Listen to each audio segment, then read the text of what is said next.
우리가 계속해서 사도신경을 통해서 우리가 믿는 믿음의 내용이 무엇인지에 대해서 살펴보고 있습니다. 우리가 믿는 하나님이 전능하신 분이시고 그분이 창조주임을 우리가 믿고 있습니다. 그래서 전능하시고 오직 만물을 창조하신 그 하나님께서 우리의 아버지가 되신다는 사실을 우리가 믿고 있습니다. 사실 우리가 이 하나님에 대한 믿음만 확고히 가지고 있어도 이 땅을 살아가면서 웬만한 문제로 흔들리지 않을 수 있습니다. 전능하시고 천지를 만드신 그 하나님이 우리의 아버지가 되신다는 것을 우리가 확고히 믿고 있으면 우리가 무엇 때문에 두려워할 필요가 있습니까? 무엇 때문에 염려할 필요가 있습니까? 사실은 우리의 이 믿음이 연약하기 때문에 우리가 염려하고 걱정하고 흔들리게 되는 것입니다. 사람들이 하나님에 대한 신앙 고백이 연약하기 때문에 어떤 일이 생겼을 때 그 문제를 가지고 하나님 앞에 나와 기도하지 않는 겁니다. 사도신경의 두 번째 부분은 예수님에 대한 부분입니다. 2000년 전에 나사렛에서 사셨던 예수님이 단순한 사람이 아니라 하나님의 아들인 것을 우리가 믿는 것입니다. 그 나사렛 예수가 그리스도인 것, 우리의 구세주 되신다는 것을 우리가 믿는 것입니다. 세 번째로 그 나사렛 예수가 우리의 주님 되신다는 것을 우리가 믿고 고백하는 겁니다. 오늘은 예수님에 대한 세 번째 부분으로 나사렛 예수가 우리의 주님 되신다는 이 믿음의 내용, 이 내용 안에 포함되어 있는 의미가 무엇인지에 대해서 우리가 같이 살펴보도록 하겠습니다. 하나님께서 천지를 창조하시고 사람을 위해서 에덴 동산을 만드셨습니다. 에덴 동산이 일종의 성전이었다고 말씀드렸습니다. 에덴 동산 중앙에 선악을 알게 하는 나무가 있었습니다. 하나님은 그것을 따먹지 말라 말씀하셨습니다. 그것을 따먹는 날에는 너희가 죽을 것이라 말씀하셨습니다. 성전의 가장 깊은 곳인, 깊숙한 곳인 지성소 안에 십계명 돌판이 있는 언약궤가 있었습니다. 그래서 그 언약궤를 법궤라고도 말합니다. 사실 선악을 알게 하는 나무는 성전 안에 있는 언약궤와 똑같은 것이었습니다. 언약궤죠. 에덴이라는 성전 안에 있는 그 언약궤가 선악을 알게 하는 나무입니다. 이 선악과는 하나님의 주권을 보여주는 상징이었습니다. 사람이 왕이 아니고 진정한 왕은 하나님이라는 것을 기억하게 하는 상징이었습니다. 그래서 선악을 알게 하는 나무는 사람이 왕 되신 하나님만 의지하고 왕 되신 하나님께만 순종해야 하는 존재라는 것을 보여주는 나무였습니다. 하나님은 창조주시고 사람은 피조물이라는 것을 상기시켜주는 나무가 선악을 알게 하는 나무였습니다. 하나님은 아담이 선악을 알게 하는 나무의 열매를 딱 먹으면 반드시 죽을 것이라 말씀하셨습니다. 그것은 언약을 파괴하는 행위였기 때문입니다. 고대 중근동에서는 강대국과 약소국 사이에 종주, 동신 언약을 맺었습니다. 언약을 맺을 때 짐승을 잡아 반으로 쪼갰습니다. 그리고 언약의 당사자가 그 사이를 함께 걸어갔습니다. 언약을 파괴하는 죽음, 누구든지 이 쪼개진 짐승처럼 죽음으로 대가를 치러야 한다는 의미였습니다. 여러분, 결혼도 일종의 언약입니다. 신랑 신부가 양쪽 하객이죠. 하객 사이를 지나가는 것은 쪼갠 재물을 지나가는 그 언약의 풍속에서 온 것입니다. 결혼식에서 가장 중요한 것은 결혼 서약입니다. 결혼 사람 하죠. 검은 머리가 화풀이 될 때까지 아플 때나 병들 때나 하여튼 한 사람만, 그 상대방만 사랑하겠다는 겁니다. 그 서약을 깨고 어느 쪽이든 이렇게 바람을 피우게 되면 돌로 쳐 죽이라. 이게 성경이 말하고 있는 겁니다. 벼랑도 언약의 일종이기 때문입니다. 선악을 알게 하는 나무는 하나님과 사람 사이에 맺은 언약입니다. 왕이신 하나님과 사람이 맺은 언약입니다. 그런데 사람이 하나님과 맺은 언약을 어기고 이 선악을 알게 하는 나무의 열매를 따먹었습니다. 언약을 파기한 것입니다. 하나님과의 언약이 파기되자 자동적으로 하나님과의 그 관계가 끊어지게 되었습니다. 사람은 하나님의 공급을 받아야 살 수 있는 존재인데 더 이상 하나님의 공급을 받을 수 없게 되었습니다. 그래서 사람에게 죽음이 찾아온 거죠. 이 모든 것이 사람이 왕 되신 하나님을 인정하지 않고 스스로 왕이 되려 했기 때문에 찾아온 것입니다. 선악을 알게 하는 나무의 열매를 따먹고 사람이 선악을 알게 되었습니다. 선악을 알게 되었다는 것은 선악을 판단하는 자리에 앉게 되었다는 것을 말합니다. 선악을 판단하고 다른 사람을 심판하는 자리는 사람이 앉아 있어야 될 자리가 아닙니다. 왕 대신 하나님이 앉아 있어야 될 자리입니다. 선과 악을 판단하는 것, 다시 말하면 옳고 그름을 판단하는 것, 저 사람이 나쁜 사람이다 좋은 사람이다 판단하는 것, 이거는 사람이 있어야 할 자리가 아니고 왕 대신 하나님께서 있어야 될 자리라는 겁니다. 하나님은 사람에게 옳고 그름을 판단하고 다른 사람을 심판하는 권한을 사람에게 주시지 않았습니다. 그 권한은 왕 대신 하나님만 행사할 수 있는 권한입니다. 선악과는 죄의 본질 안에 하나님의 고유 권한이 다른 사람을 판단하고 심판하는 이런 버릇, 습관, 사고 체계, 삶의 방식이 사람 안에 자리 잡고 있음을 보여주고 있습니다. 그래서 성경은 다른 사람을 비판하거나 판단하거나 이런 경고들이 성경에 굉장히 많이 나오고 있습니다. 우리가 어떤 사람에 대해서 비판하고 판단하는 그것은 우리 자신을 하나님 자리에 올려놓는 일이기 때문입니다. 그런데 그런 일들이 교회 안에서 너무 흔하게 너무 자주 일어나는 것을 볼 수 있습니다. 어떤 장로님이 익명으로 교회에 11조를 냈다고 합니다. 그것을 몰랐던 목사님이 장로님을 불러서 어떻게 장로가 되어 11조도 하지 않느냐 비난했다고 합니다. 이것으로 인해 그 장로님이 크게 상처를 입었습니다. 먼저 그 사정을 물어보았으면 그런 일이 없었을 텐데 단순히 눈에 보이는 그 사건 하나로 판단하고 저 사람은 나쁜 사람이야 그렇게 낙인을 찍어버린 것입니다. 여러분 교회 안에서 이렇게 다른 사람을 함부로 판단하는 일들이 발생할 수 있습니다. 바리새인들은 자신들이 하나님을 가장 사랑하고 율법을 잘 지키고 옳은 삶을 산다고 믿었습니다. 자신만만했습니다. 예배 잘 드리고 그들이 기도 열심히 하고 헌금 철저하게 했습니다. 그들이 자부심이 대단했습니다. 자신들은 하나님을 가장 잘한다고 생각하고 하나님께서 자신들을 가장 사랑하신다 생각했습니다.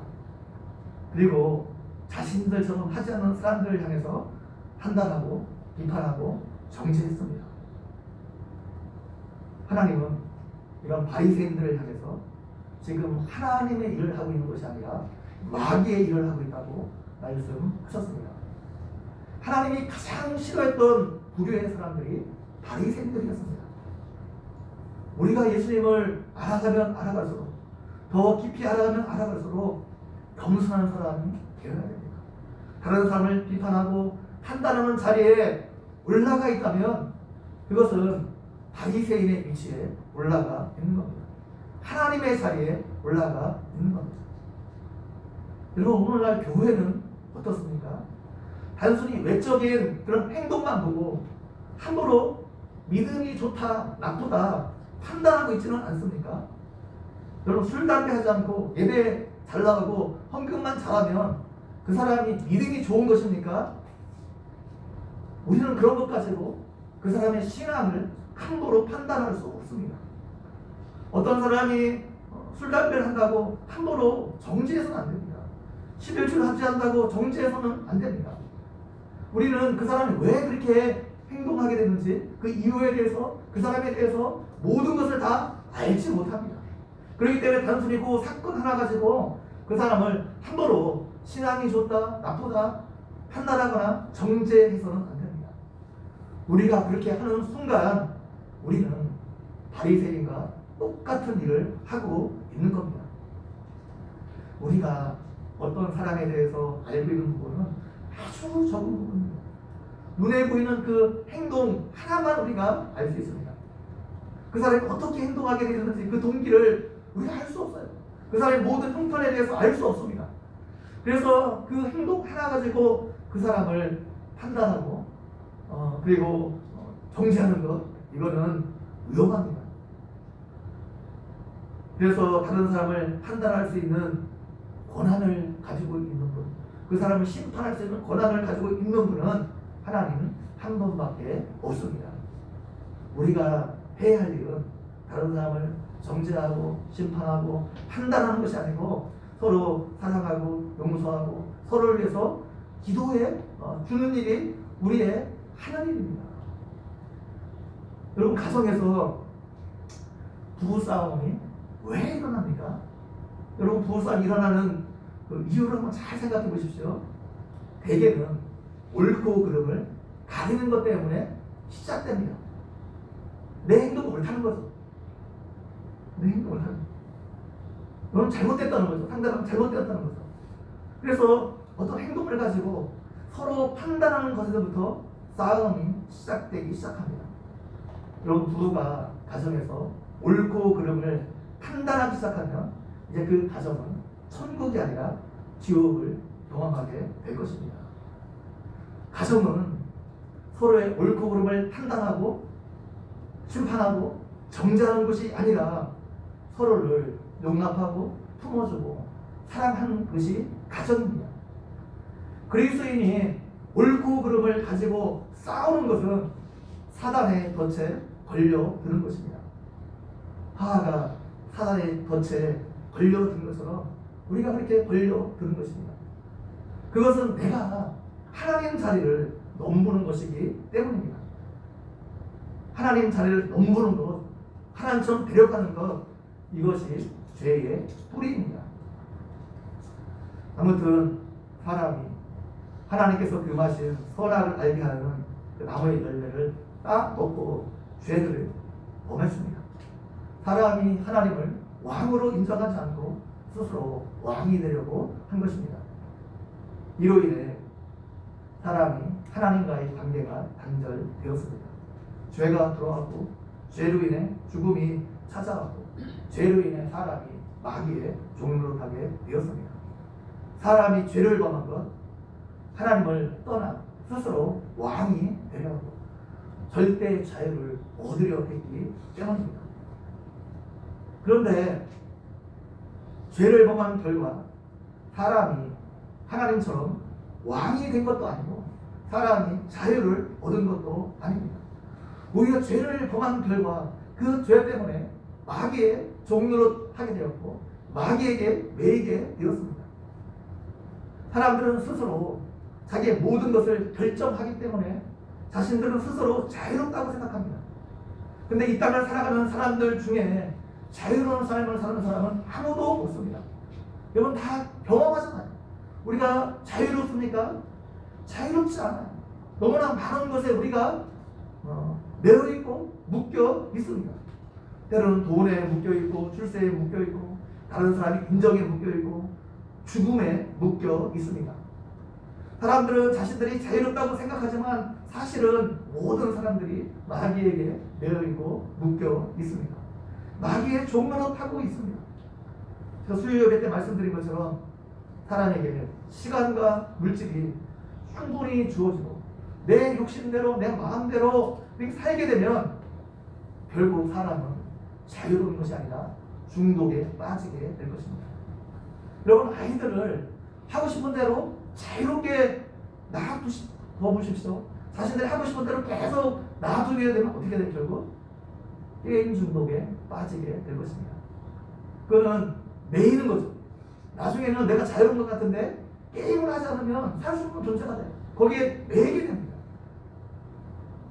술 중독에 빠지고, 쇼핑 중독에 빠지고, 여행 중독에 빠지고, 취미 중독에 빠지고, 하여튼 우리가 뭔가 열심히 하게 되고 거기에 중독에 빠지게 되고, 자유롭게 내가 선택했을 것 같은데 결국 거기에 매이게 되는 것이 사람의 삶입니다. 이렇게 죄에 빠져 마귀에 중독하고 어떤 매여있는 사람들, 자유가 없는 사람들, 이런 사람들을 구원하기 위해서 하나님께서 한 사람을 선택하셔서 구원의 일을 시작하셨습니다. 그 선택된 사람이 아브라함입니다. 하나님은 아브라함을 통해서 이스라엘이라는 한 민족을 이루게 하시고, 그 이스라엘 민족을 통해서 하나님의 구원 역사를 시작하기로 결정하셨습니다. 하나님은 이스라엘 백성들을 애굽에서 구원해 주시고 그들과 시내 산에서 언약을 맺으셨습니다.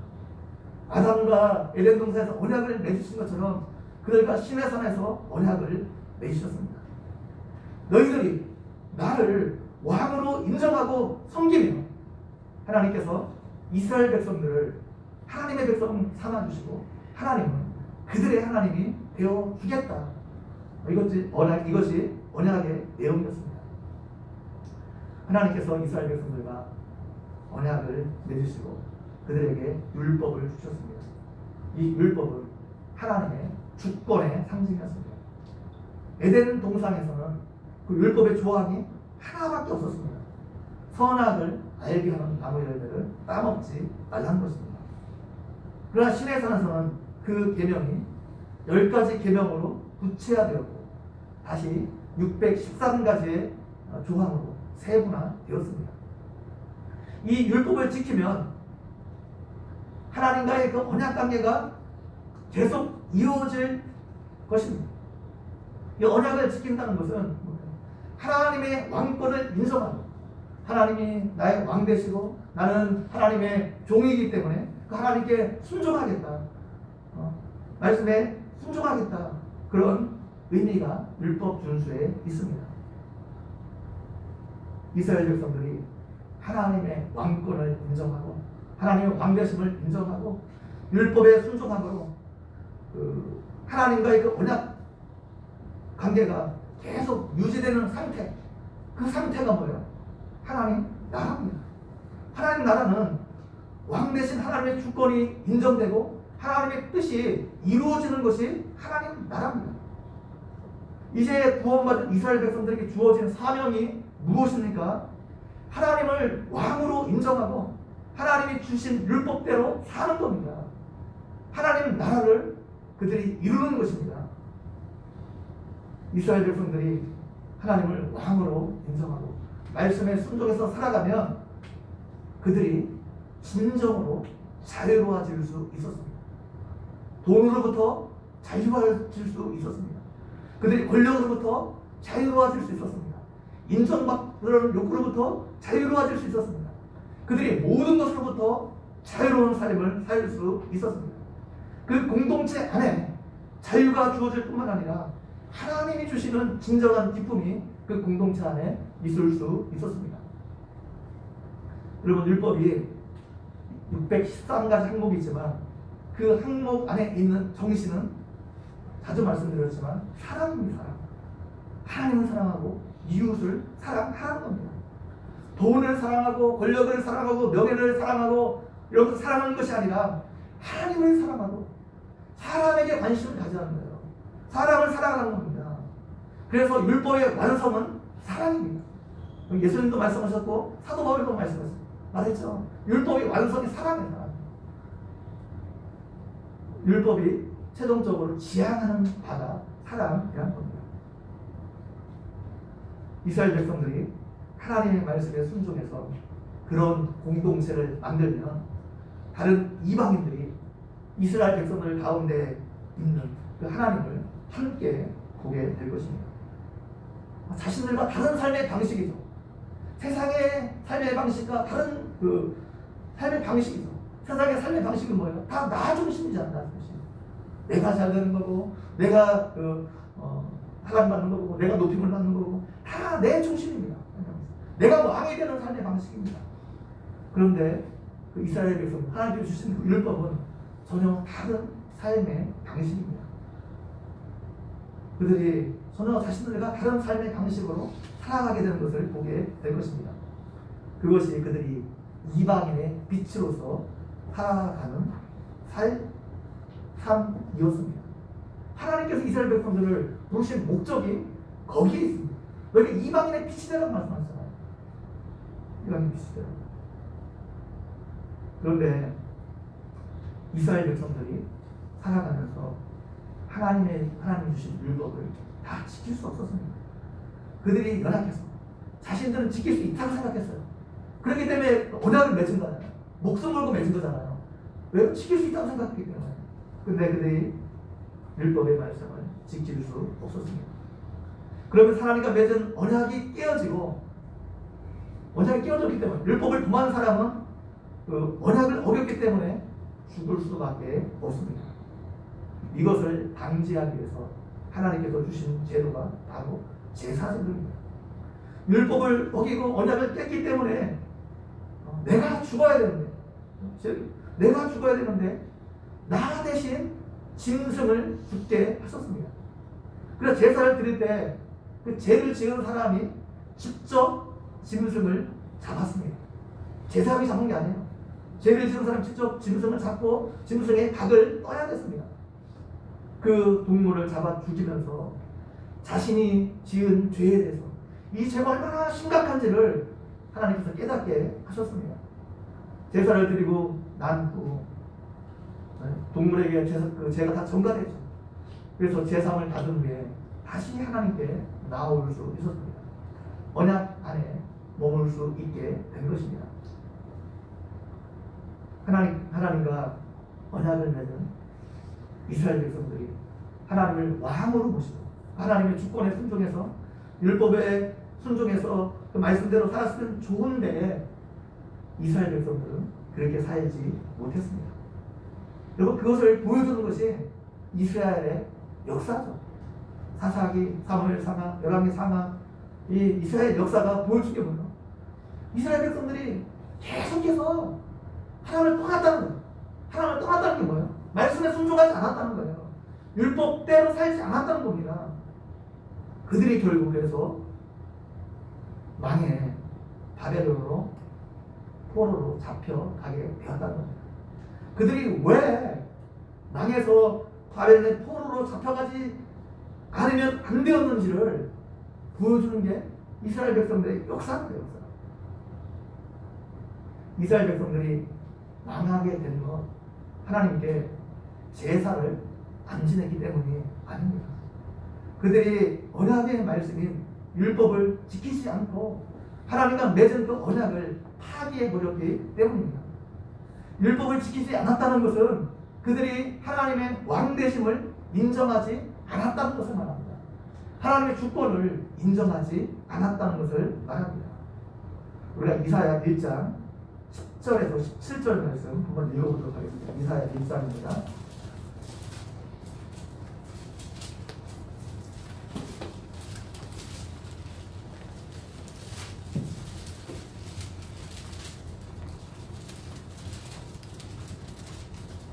우리가 968페이지 정도 있는데요.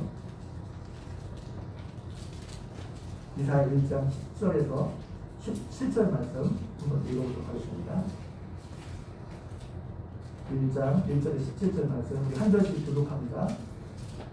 이사야 1장 10절에서 17절 말씀입니다.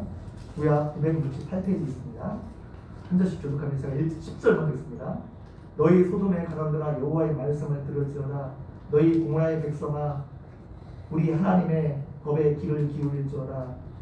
여호와께서 말씀하시되 너희의 구주와 제물이 내게 무엇이 유익하느뇨. 나는 순양의 번제와 살찐 짐승의 기름에 배불렀고 나는 수송아지나 어린 양이나 순염소의 기름을 기뻐하지 아니하노라. 너희가 내 앞에 보이러 오나니 이것을 누가 너희에게 요구하였느냐? 내 마당만 밟을 뿐이니라. 헛된 재물을 다시 가져오지 말라. 분양은 내가 가증히 여기는 바요. 월삭과 안식일과 대회로 모이는 것도 요하니 성회와 아울러 악을 행하는 것을 내가 건드리지 못하리라. 내 마음이 너희 월삭과 정한 절기를 싫어하나니 그것이 내게 무거운 짐이라 내가 지기에 곤비하였느니라. 너희가 손을 펼 때에 내가 내 눈을 너희에게서 가리고 너희가 많이 기도할지라도 내가 듣지 아니하리니 이는 너희의 손에 피가 가득하노라.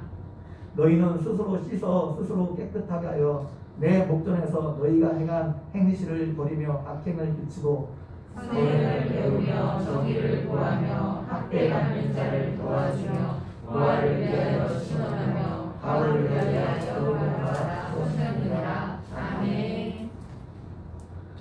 이스라엘 백성들이 망하게 된 것은 그들이 제사를 안 드리고 기도를 하지 않고 뭐 이런 종교적인 행위를 안 했기 때문이 아닙니다. 그들이 하나님과 맺은 언약을 파괴했기 때문입니다. 그들이 율법을 지키지 않았기 때문입니다. 율법 안에 있는 정의를 구하지 않고 학대받는 자를 도와주지 않았고 부하의 어금을 풀어주지 않았고 가부를 위해서 변호하지 않은 것, 이거 다 율법 안에 있는 조항들입니다. 율법을 어긴 거예요. 결국 이스라엘 백성들이 하나님의 주권을 인정하지 않는 행위였습니다. 하나님의 왕되심을 그들이 인정하지 않는 행위였습니다. 그들이 범한 죄가 뭐예요? 그냥 단순히 누구 하나 도와주고 착한 일 하지 않은 것, 이게 아니에요. 그들이 범한 죄는 결국 아담이 선악과를 따먹은 죄와 똑같은 성격의 죄였습니다. 이스라엘 백성들이 언약을 지키지 않은 것 때문에 시내에서 맺은 언약이 파기되었어요. 하나님과 맺은 언약이 파기되었습니다. 그럼 이스라엘 백성들과 하나님의 관계는 이제 완전히 끝장난 것인가? 이런 의문들이 이제 포로에 가 있던 이스라엘 백성들 안에 생긴 거죠. 왜냐하면 언약이 파기되었기 때문에 관계가 끝나버린 것인가? 하나님께서 이것에 대한 답을 포로 후기 선지자를 통해서 주고 있습니다. 구약에서 하나님 이스라엘 백성들과 맺은 언약은 두 가지 종류가 있었습니다. 제가 자주 말씀드린 것처럼 하나는 행위 언약이고 하나는 은혜 언약입니다. 행위 언약은 언약이 유지되기 위해서 사람 편에서 이행해야 될 의무 조항이 있는 언약입니다. 대표적인 것이 에덴 동산에서 아담과 하와가 맺은 선악과 언약, 행위 언약입니다. 아담이 선악을 알게 하는 나무의 열매를 따먹지 않으면 하나님과의 관계가, 언약 관계가 계속 유지되는 것이고 딱 먹으면 언약이 깨어지는 것입니다. 또 우리가 옛 언약, 구약이라고 부르는 시내산 언약도 대표적인 행위 언약입니다. 그런데 하나님은 창세기 3장 15절에서 아담에게 여자의 후손이 뱀의 머리를 상하게 할 것이다 언약을 주셨습니다. 아브라함에게 천하 만민이 너를 통해서 복을 받을 것이다 언약을 주셨습니다. 다윗에게 다윗의 씨를 통해서 영원한 나라를 주시겠다 언약을 주셨습니다. 이거는 사람 편에서 이행해야 될 의무사항 하나도 없어요. 하나님께서 하나님 홀로 그 일을 행했던 겁니다. 사람의 어떤 상태나 행위하고 아무런 상관없이 하나님께서 홀로 그 일을 행하시겠다. 그래서 이것을 은혜 언약이라고 말합니다. 하나님께서 일방적으로 이루어 나가는 언약입니다.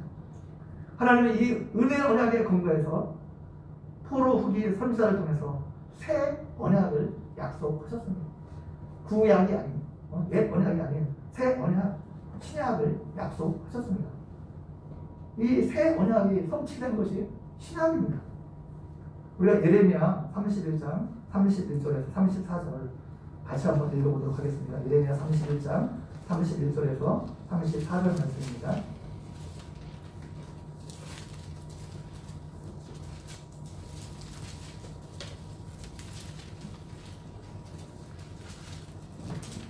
예레미야 31장 31장 31절에서 34절 말씀, 구약 1102페이지에 있습니다. 예레미야 31장 31절 34절 말씀, 구약 1102페이지 한 절씩 교독하도록 하겠습니다. 제가 31절을 먼저 읽도록 하겠습니다. 여호와의 말씀이니라. 보라, 말이 이르리니 내가 이스라엘 집과 유다 집에 새 언약을 맺으리라. 이 언약은 내가 그들의 조상들의 손을 잡고 애굽에서 인도하여 내는 날에 맺은 것과 같이 아니할 것은 내가 그들의 남편이 되었어도 그들이 내 언약을 깨뜨렸습니다.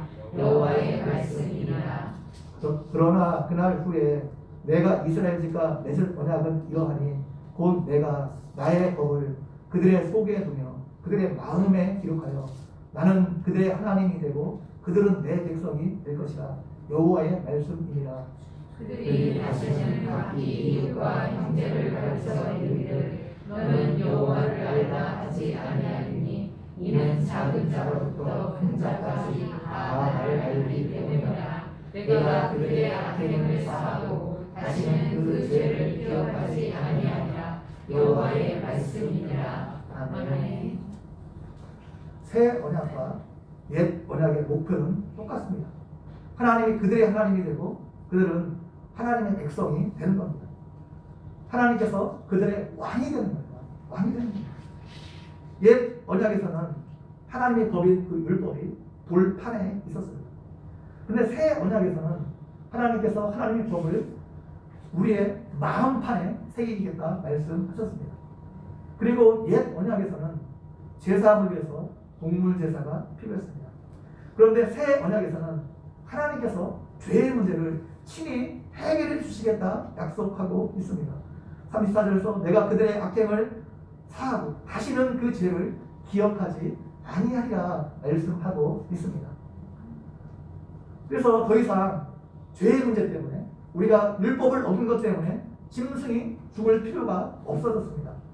그래서 율법을 어긴 죄 때문에 언약이 깨어질 염려가 없어진 거죠. 하나님과 언약이 깨어질 그 문제가 없었어요. 왜냐하면 하나님께서 우리의 죄의 문제를 다 해결해 주셨기 때문입니다. 에스겔 36장 24절에서 28절 여기서 한번 읽어보도록 하겠습니다. 에스겔 36장입니다. 36장 24절에서 28절 말씀입니다.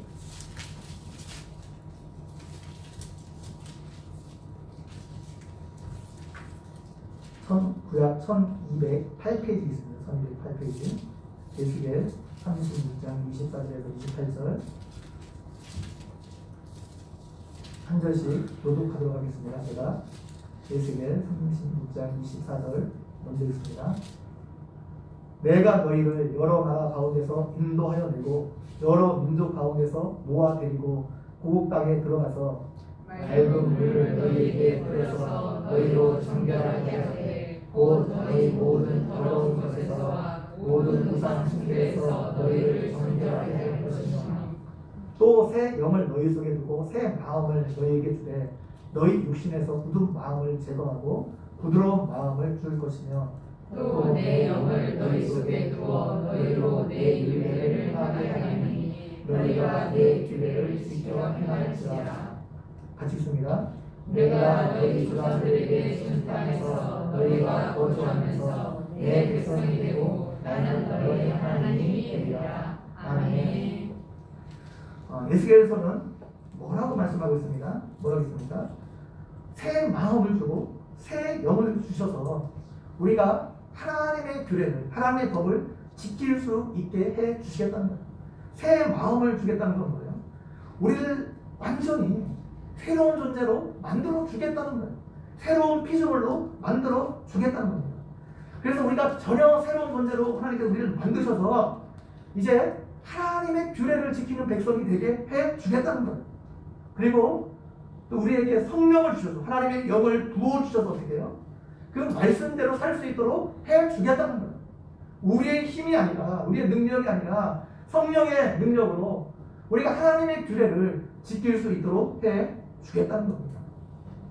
이 새 언약의 중보자로 예수님께서 이 땅에 오셨고 예수님께서 십자가에서 죽으심으로 이 새 언약을 세우셨습니다. 옛 언약은 시내산에서 짐승의 피로 세웠지만 이 새 언약은 예수님께서 자신의 피로 직접 새 언약을 세우셨습니다. 그리고 예수님께서 십자가에서 자신의 피로 우리의 모든 죄의 문제를 해결해 주셨습니다. 우리의 과거, 현재, 미래 모든 죄를 예수님의 십자가로 해결해 주셨습니다. 그래서 새 언약 안에 있는 우리는 잘못을 해도 하나님의 말씀대로 살지 못해도 더 이상 언약이 깨어지지 않습니다. 왜냐하면 예수님께서 십자가로 우리의 죄의 문제를 다 해결해 주셨기 때문입니다. 우리가 사단의 종으로 떨어지게 된 것은 죄 때문입니다. 죄로 인해서 사단의 종이 되었고 죄 때문에 사망이 우리 가운데 왕노릇하게 되었습니다. 그럼 사망이 왕노릇하게 되었다는 것은 모든 사람이 이 죽음에 매이게 되었다는 것을 말합니다. 그래서 사단이 가지고 있는 가장 강력한 무기가 죄와 사망 권세입니다. 예수님께서 십자가에서 이 사단의 가장 강력한 무기인 죄의 문제를 해결해 주셨고 사망 권세를 완전히 무력화시켰습니다. 예수님께 십자가에서 부활하심으로 이 사망 권세를 완전히 무력화시켰습니다. 하나님께서 여자의 후손이 사단의 머리를 상하게 할 것이라 말씀하셨습니다. 예수님께서 십자가에서 이 사단의 가장 강력한 무기인 죄와 사망의 문제를 해결해 주신 것을 말합니다. 영접하는 자, 곧 그 이름을 믿는 자들에게는 하나님의 자녀가 되는 권세를 주셨습니다. 예수님께서 우리가 십자가에서 죽으셨다는 것을 믿는 사람, 그 사실을 받아들이고 인정하고 믿는 사람은 예수님께서 십자가에서 이루신 새 언약 관계에 들어가게 됩니다. 언약은 그 언약을 맺은 두 사람을 공동 운명체로 만들어버립니다. 남자와 여자가 만나 결혼하게 되면 더 이상 둘이 아니에요. 하나입니다. 남편의 문제는 더 이상 남편의 문제가 아닙니다. 아내의 문제가 됩니다. 둘이 하나이기 때문입니다. 아내의 문제는 더 이상 아내의 문제만이 아닙니다. 남편의 문제입니다. 왜냐하면 둘이 하나이기 때문입니다. 언약 안에 들어가게 되면 남남이 아니고 둘이 한 공동체로 묶여지기 때문에 그렇습니다. 이것이 언약의 신비입니다. 우리가 예수님을 믿고 예수님과 언약 관계로 묶이게 되었기 때문에 우리의 죄는 더 이상 우리의 죄가 아닙니다. 예수님께 우리의 죄가 전가된 거죠. 우리의 죄가 예수님의 죄가 되었고 반대로 예수님의 의는 우리의 의가 된 것입니다. 우리는 이제 예수님을 믿고 새 언약 관계에 들어가게 되었습니다. 새로운 피조물이 된 사람들입니다. 하나님의 자녀가 되었습니다. 구약에는 하나님의 백성이었죠. 근데 신약에는 뭐예요? 우리를 하나님의 자녀 삼아주시겠다. 새 언약에서 하나님의 자녀가 되었습니다. 그래서 우리는 뭐예요? 예수님을 왕으로 모셔드린 사람이에요. 예수님을 영접한다는 게 뭐예요? 예수님을 우리 인생의 주인으로 왕으로 모셔드린다는 것을 말합니다. 그러면 예수님을 왕으로 모셔드리는 사람들은 이제 우리가 이 땅에서 어떻게 살아야 됩니까? 마태복음 5장 13절에서 20절 말씀 읽어보도록 하겠습니다.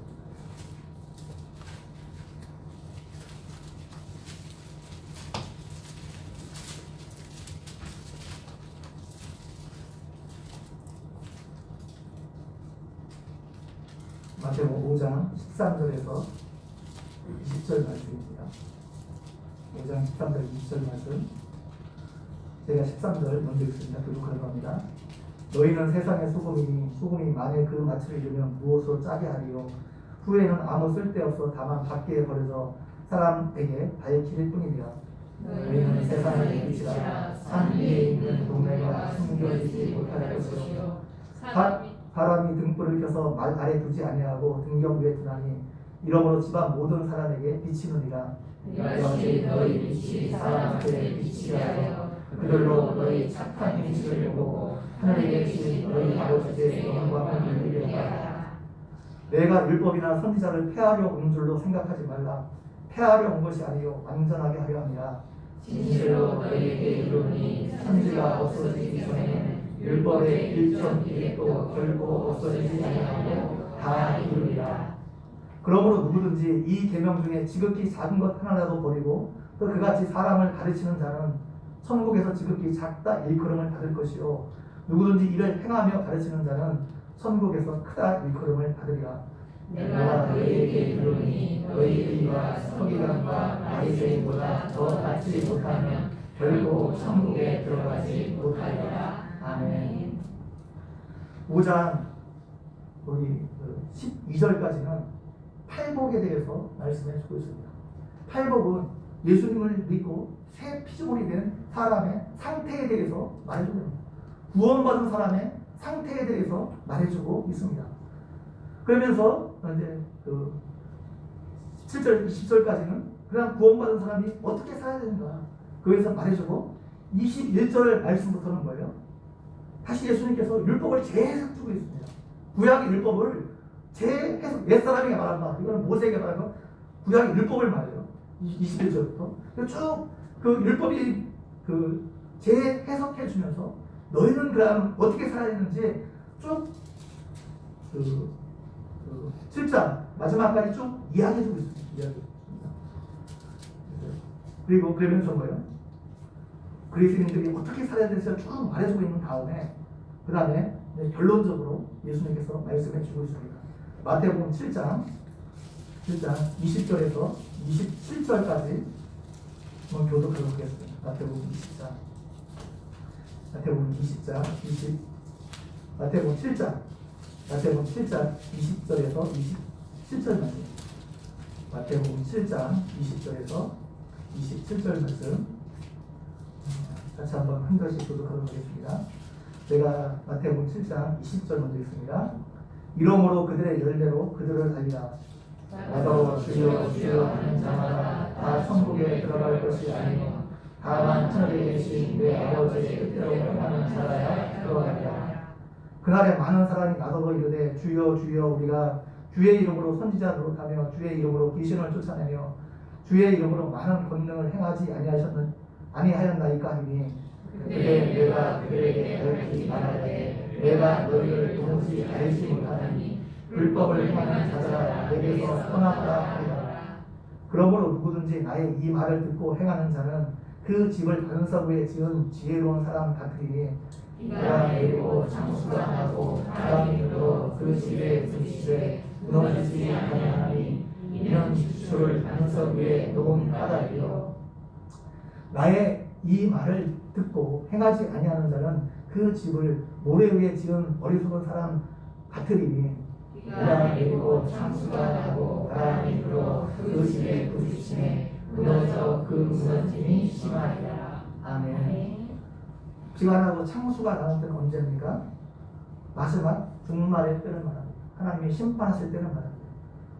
마지막 하나님께서 심판하시는데 우리가 종교적인 행위를 얼마나 잘했느냐, 여러분 그것 가지고 심판하지 않겠다는 거예요. 선지자는 얼마나 잘했고 귀신을 쫓아내느냐, 예수님의 이름으로 권능을 행했느냐, 그것 가지고 하나님이 심판하지 않겠다는 말이에요. 하나님의 뜻대로 살았는지를 물으실 것이라 말씀하고 있습니다. 하나님의 뜻이 뭐예요? 지금 말한 거 5장, 6장, 7장에서 말한 게 하나님의 뜻입니다. 그 말 하나님의 뜻이에요. 그 뜻대로 행했느냐 지금 물어보실 거라고 주님께서 말씀합니다. 그래서 하나님의 뜻을 행하는 건 뭐예요? 너희가 하나님의 주권을 인정했느냐는 거예요. 너희가 왕 되신 하나님의 주권을 인정하고 그 왕의 말씀에 순종하며 살아갔느냐, 그건 물어보시겠다 말씀하고 있습니다. 마태복음 25장 31절에서 46절 읽어보도록 하겠습니다. 마태복음 25장입니다.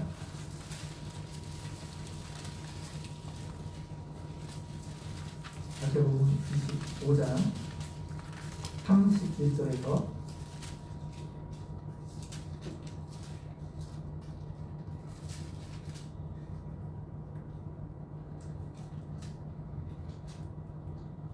46절까지는 너무 많은 것 같고요. 37절에서 40절까지는 읽어보도록 하겠습니다. 37절에서 40절 말씀. 37절 있습니다.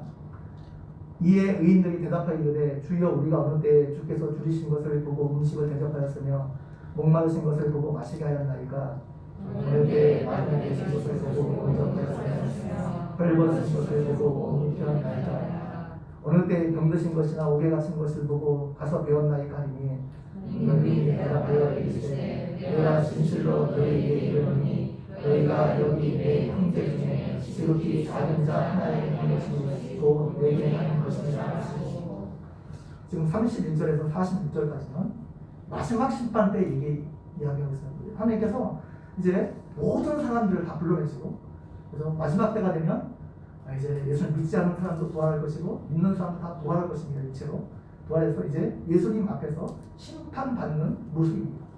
그래서 양과 염소로 나눠 심판을 받게 되는데 예수님께서 심판하시면서 그 말씀하시는 거죠. 말씀하시는 거. 그래서 그 칭찬하신 오른쪽에 있는 사람이 칭찬하신 게 뭐예요? 너희가 내가 죽일 때 먹을 것을 주었고 목마를 때 마시게 하였고 나그네 되었을 때 영접하였고 헐벗을 때 옷을 입혔고 병들었을 때 돌봐왔고 옥에 갇혔을 때 와서 먹였다 말씀합니다. 우리는 그런 일 한 적 없다는 거죠. 근데 예수님께서는 그들이 그렇게 했다는 거예요. 여기 있는 지극히 작은 소자 한 사람이 한 것이 내게 한 것이라 예수님께서 말씀하시고 칭찬하셨습니다. 칭찬해요. 지금 여기서 말하는 게 뭐예요? 예수님께서 내가 착하냐 이런 말을 한 게 아니에요. 우리가 하나님께 예배드리고 찬양드리고 전도하고 이런 종교적 행위뿐만 아니라 하나님께서 우리의 일상을 얼마나 중요하게 생각하신다는 것을 성경에 너무 많이 나와 있어요. 우리의 일상의 삶을 하나님의 주권을 인정하고 하나님의 말씀에 순종하며 그 일상을 살아내는 것이 얼마나 중요한지를 성경은 너무 많이 강조하고 있습니다. 그리고 사도 바울도 그거 강조하고 있잖아요. 제가 계속 말씀드리잖아요. 로마서 12장 이후의 말씀 보세요. 구원을 얘기하고 12장이에요. 계속 가정에서, 나라에서, 교회 안에서 우리가 어떻게 할 것인지, 형제를 대하는 거 어떻게 할 것인지 다 그 얘기입니다. 에베소서 1장에서 3장까지 구원에 대해 얘기해요. 구원에 대해. 그럼 구원받은 자가 어떻게 살아야 되냐? 자녀와의 관계 속에서, 남편과의 관계 속에서, 또 상사의 관계 속에서 또 어떻게 하나? 다 그 얘기예요. 우리의 일상을 어떻게 하나님의 말씀대로 순종하며 살아낼 것인가? 그거에 대해 성경이 너무나 우리에게 많이 강조하고 있습니다. 제가 뭐 계시로운 시간에서 살펴보지 않겠는데 아무튼 하나님께서 중요한 건 뭐예요? 하나님의 주권, 왕대심을 인정하는 거죠. 그리고 그 왕대심에 순종하는 거예요. 선악과를 따먹은 본질이 뭡니까? 하나님의 왕대심을 인정하지 않는 거예요. 내가 왕이 되려고 한 거예요. 근데 구원이 뭐예요? 구원. 하나님의 왕대심을 인정하고 그 하나님의 말씀에 순종하라는 거예요. 우리의 모든 영역에서. 제가 지금 이렇게 말씀드려서 이거 뭐 지금 그럼 예배드리지 않고 찬양 중요하지 않고 전도하는 거 중요하지 않고 이런 차원에서 얘기하는 게 아니에요. 그럼 여러분이 굉장히 오해하고 있는 겁니다. 이게 굉장히 중요해요. 그거는 뭐 중요하다는 건 일단 염두에 두고 다 하나님께 말씀하신 거예요. 구약에서 뭐 그냥 제사 싫어한다 막 하나님께서 계속 헌신은 계속 그 얘기예요. 제물 싫어하고 막 하나님 싫어하고. 근데 하나님께서 제사 드리지 말라는 거예요. 그 말씀이 아니잖아요. 굉장히 중요한 건데, 근데 중요한 게 누구를 위해서 지금 그걸 하고 있는 거예요. 하나. 누구를 위해서? 우리가 주님 것이 되었기 때문에 살아도 주를 위해서 살고 죽어도 주를 위해서 죽는다 사도 바울이 말하고 있습니다. 우리 일상 모든 것이 다 주님을 위해서 해야 되는 거예요. 주님이 원하시는 뜻대로 살아야 된다는 거예요. 주님이 십자가를 지셨던 것처럼 내 자아를 죽이고 내가 다른 사람의 심판의 자리에 가지 않고 모든 삶의 영역에서 주님이 주인 되게 하는 겁니다. 마귀는 끊임없이 예수님이 우리 삶에서 주인 되지 못하게 할 것입니다. 여러분의 모든 영역에서 예수님이 주인 되는 삶을 살지 못하게 할 것입니다. 교회에서, 가정에서, 직장에서 예수님이 주인 되지 못하게 계속해서 방해하고 그렇게 할 겁니다. 우리가 그리스도인으로 산다는 것이 무엇을 의미합니까? 예수님께서 십자가에 못 박힐 때 나도 함께 그 십자가에 못 박힌 것을 말합니다. 예수님께 십자가에 죽었을 때 나도 함께 그 십자가에서 죽었습니다. 여러분, 죽은 사람이 반응한 거 보셨어요? 죽은 사람은 아무리 찔러도 반응하지 않습니다. 아무리 때려도 반응하지 않습니다. 그런데 우리는 다른 사람이 나를 때린다고 찌른다고 분노하고 화날 때가 얼마나 많이 있습니까? 내가 아직 죽지 않았기 때문입니다. 내가 시퍼렇게 살아있기 때문입니다. 그래서 우리는 날마다 그 십자가 우리를 죽여야 됩니다. 우리가 그리스도인으로 살아간다는 것은 우리를 위해서 십자가에서 죽으신 예수님을 왕으로 인정하고 그 예수님의 발자취를 따라가는 것을 말합니다. 다시 말하면 예수님께서 자기를 죽이시고 철저하게 하나님 말씀에 순종하셨던 것처럼 우리도 그 십자가를 따라가는 것을 말합니다. 예수님께서 하나님 나라를 이 땅에 어떻게 가져오셨습니까? 하나님의 뜻에 순종해서 십자가를 지심으로 하나님 나라를 이 땅에 가져오셨습니다. 자신의 자아를 죽이고 자신의 뜻을 접고 하나님의 뜻에 자기를 철저하게 순종시키고 십자가에 죽으심으로 하나님 나라를 가져오셨습니다. 우리는 이 땅에서 어떻게 그 하나님 나라를 누립니까? 예수님의 십자가로 가져온 하나님을 어떻게 누립니까? 우리도 예수님처럼 철저하게 하나님의 말씀에 순종해서 예수님이 따라가신 그 십자가의 발자취를 따라가게 될 때 우리가 이 땅에서 하나님 나라를 누릴 수 있습니다. 우리가 어떻게 우리 가정에서 우리 가정 하나님 나라를 누릴 수 있습니까? 여러분을 죽이고 철저하게 하나님의 말씀에 순종함으로 우리 가정에 하나님 나라를 가져올 수 있습니다. 우리가 어떻게 우리 교회를 하나님 나라로 이룰 수 있습니까? 여러분을 죽이고 철저하게 하나님 말씀에 말씀하신 대로 그 원리에 따라서 순종하며 살아가게 될 때 이곳에 하나님 나라를 가져올 수 있습니다. 여러분이 하나님 말씀대로 사는 만큼 하나님 나라의 영역은 넓어지게 될 것입니다. 우리가 어떻게 하나님 사단을 대적할 수 있습니까? 성령의 검, 곧 하나님의 말씀을 가지라. 사단을 대적할 수 있는 유일한 공동 무기는 하나님의 말씀입니다. 우리가 가진 유일한 공동 무기 하나님의 말씀입니다. 예수님께서 마귀를 대적할 때 그 시험을 이길 때 하나님의 말씀으로 이겼습니다. 그리고 우리는 늘 예수 그리스도의 십자가를 묵상해야 됩니다. 예수님이 이미 십자가로 우리에게 승리를 주셨습니다. 그래서 그 십자가를 묵상할 때마다 마귀가 끊임없이 우리를 정죄하는데 그 정죄로부터 우리가 자유로워질 수 있습니다. 하나님은 우리가 하나님의 뜻대로 살 수 있도록 성령을 보내주셨습니다. 우리가 성령 충만해서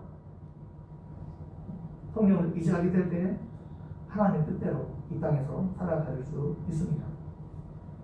여러분의 뜻이 아니라 하나님의 말씀에 순종해서 살아가는 만큼 여러분은 자유를 경험하게 될 것입니다. 그곳에 하나님의 그 나라가 임함으로 정말 하나님이 주시는 기쁨을 맛보게 될 것입니다. 우리를 위해 십자가에서 죽으신 이 예수 그리스도의 주권, 이 왕권을 인정하고 또 여러분 안에 계신 그 예수의 영인 성령님께 민감하고 그 성령께서 주시는 그 하나님의 말씀, 지금도 끊임없이 우리 가운데 말씀하시는 그 성령의 말씀에 민감하고 순종하는 삶을 살아가게 될 때 우리는 하나님이 주신 자유와 기쁨을 맛보게 될 것입니다. 이 은혜가 여러분 모두에게 있기를 주님의 이름으로 간절히 축원드립니다. 기도드리겠습니다. 하나님 아버지, 오늘 말씀을 통해서 우리에게 은혜 베풀어 주신 것 너무나 감사합니다. 하나님 아버지, 예수 그리스도가 우리의 왕 되시고 우리의 주인 되신 것을 믿습니다. 하나님 아버지, 이제는 내 인생을 내 마음대로, 내 뜻대로, 내 고집대로 내가 원하는 대로 살지 않게 도와주시고 하나님, 내 삶에 내 인생의 왕 되시고 주인 되신 예수님의 뜻대로 순종하며 살아갈 수 있는 복된 인생 될 수 있도록 함께해 주시기를 원합니다. 감사합니다. 예수님의 이름으로 기도드리옵나이다. 아멘.